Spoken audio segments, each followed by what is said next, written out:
ಇನ್ನು ಕನ್ಯಾ ರಾಶಿಯವರು ಸಪ್ತಮಕ್ಕೆ ಶನೈಶ್ಚರ ಬಂದಿರತಕ್ಕಂತಹದ್ದು, ಜೊತೆಗೆ ದೃಷ್ಟಿ ಕೂಡ ಇರೋ ಮಾರ್ಚ್ 29ರ ನಂತರ ಕನ್ಯಾ ರಾಶಿ ಮೇಲೆ ದೃಷ್ಟಿಯನ್ನು ಬೀರ್ತಾನೆ. ಯಾವ ಕರ್ಮಗಳು ನನಗೆ, ಯಾವ ಪ್ರಜೆಗಳು ನನಗೆ, ಒಟ್ಟಾರೆ ತ್ಯಾಗವನ್ನು ಮಾಡಿಬಿಡಬೇಕು.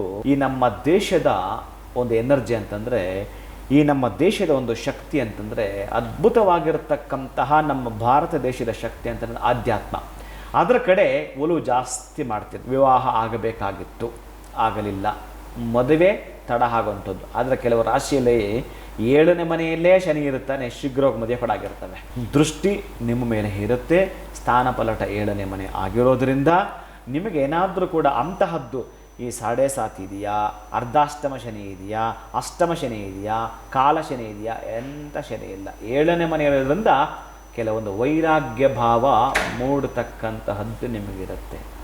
ಬಹುಶಃ ಇಷ್ಟು ವರ್ಷ ನಿಮಗೆ ಜ್ಞಾನೋದಯವಾಗಿಲ್ಲ ಅಂತಂದರೆ ಈಗ ಜ್ಞಾನೋದಯವಾಗ್ತಕ್ಕಂತಹ ಸಾಧ್ಯತೆಗಳಿರುತ್ತವೆ.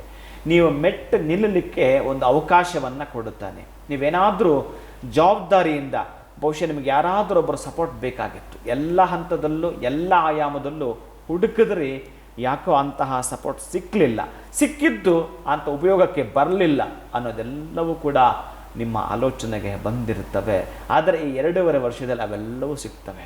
ಏನೋ ನೀವು ಬಿಸ್ನೆಸ್ ಮಾಡಿದ್ರಿ ಅಥವಾ ಬೇರೆ ಇನ್ಯಾವುದೋ ನೀವೊಂದು ನಿಮಗೆ ಸಂಬಂಧಪಟ್ಟ ಜಾಬ್ ಮಾಡಿದ್ರಿ, ಈ 2.5 ವರ್ಷ ನಿಮಗೆ ಏನು ಆಲೋಚನೆ ಮಾಡ್ತೀರೋ ನಿಮ್ಮ ಜೀವಮಾನ ಪರ್ಯಂತ ಅದೇನೇ ನಿಮಗೆ ಬದುಕ್ತಾರೆ. ಬಹುಶಃ ನೀವು ಈ 2.5 ವರ್ಷದಲ್ಲಿ ಏನನ್ನು ನೀವು ನಿರ್ಧಾರ ತೆಗೆದುಕೊಳ್ತೀರೋ ಅದು ನಿಮ್ಮ ಜೀವಮಾನಕ್ಕೆ ಬೇಕಾಗಿರ್ತಕ್ಕಂಥ ಅಡಿಪಾಯವಾಗಿರುತ್ತೆ, ಪೀಠವಾಗಿರುತ್ತೆ. ಅದು ಅಂತಹದ್ದನ್ನು ನೀವು ಮಾಡಿಕೊಳ್ಳಲಿಕ್ಕೆ ಸಾಧ್ಯವಿರುತ್ತೆ. ಆದರೆ ಕೆಲವರು ಈ ಕುಹುಕ ಮಾತುಗಳು, ಕುಟುಕ ಮಾತುಗಳು ಅಥವಾ ನಿಮ್ಮನ್ನು ಛೇಡಿಸ್ತಕ್ಕಂಥದ್ದು ಇವೆಲ್ಲವೂ ಇದ್ವಲ್ಲ, ಅದೆಲ್ಲದಕ್ಕೂ ಕೂಡ ಬಹುಶಃ ನೀವೇನು ಅಂತ ತೋರಿಸ್ತೀರಿ. ಅಂಥ ದಿನಗಳು ಕೂಡ ಬಂದಿದೆ. ಆದರೆ ಶನಿಯ ದೃಷ್ಟಿ ನಿಮ್ಮ ಮೇಲೆ ಬಿದ್ದುದಕ್ಕಾಗಿ ಬಹುಶಃ ಕತ್ತಲಲ್ಲಿದ್ದಾಗ ನಿಮ್ಮ ಮೇಲೆ ಒಂದು ಲೈಟ್ ಬಿದ್ದರೆ ಹೇಗಿರುತ್ತೆ ಬೆಳಕು, ಹಾಗೇ ಅಂದುಕೊಳ್ಳಿ. ಆದರೆ ಕೆಟ್ಟದ್ದು ಮತ್ತು ಒಳ್ಳೆಯದ್ದು ಕೂಡ ಅರ್ಧರ್ಧ ನೀವು ತೆಗೆದುಕೊಳ್ತೀರಿ. ಇಲ್ಲಿ ಬರ್ತಕ್ಕಂತಹದ್ದೇ ಸ್ವಲ್ಪ ನೋವು ಜಾಸ್ತಿ ಕಾಣಿಸ್ಕೊಳ್ಳುತ್ತೆ, ಪೈನ್ ಆಗುತ್ತೆ, ಕಲಹಗಳಾಗ್ತವೆ. ದಂಪತಿಗಳಂತಿದ್ದರೆ 7ನೇ ಮನೆಗೆ ಶನಿ ಅಂತ ಬಂದರೆ ವಿತ್ ದೃಷ್ಟಿನಿದ್ದಾಗ ಅನನ್ಯೋರ ದಂಪತ್ಯೋಹೋ, ಎಷ್ಟು ಅನ್ಯೋನ್ಯವಾಗಿದ್ದರೂ ಗೊತ್ತಿಲ್ಲ, ಮಕ್ಕಳಿಂದಲೋ ಅಥವಾ ನಿಮ್ಮ ಒಂದು ಹಣಕಾಸಿನ ಆರ್ಥಿಕ ಪರಿಸ್ಥಿತಿಯಿಂದಲೋ ಅಥವಾ ನಿಮ್ಮ ಮನೆ ಇನ್ಯಾರೋ ಒಬ್ಬರ ಮಧ್ಯ ಪ್ರವೇಶದಿಂದಲೋ ಒಟ್ಟಾರೆ ಈ ಒಂದು ಜಗಳಗಳು, ಇಷ್ಟು ದಿವಸ ಸಣ್ಣ ಪುಟ್ಟ ಕೋಲ್ಡ್ ವಾರ್ ಅಂತ ಇತ್ತಲ್ಲ, ಅದು ಇನ್ನೊಂದು ಹಂತಕ್ಕೆ ಹೋಗಿ ಹಾಟ್ ವಾರ್ ಹಾಕ್ತಕ್ಕಂಥ ಸಾಧ್ಯತೆಗಳಿರುತ್ತವೆ.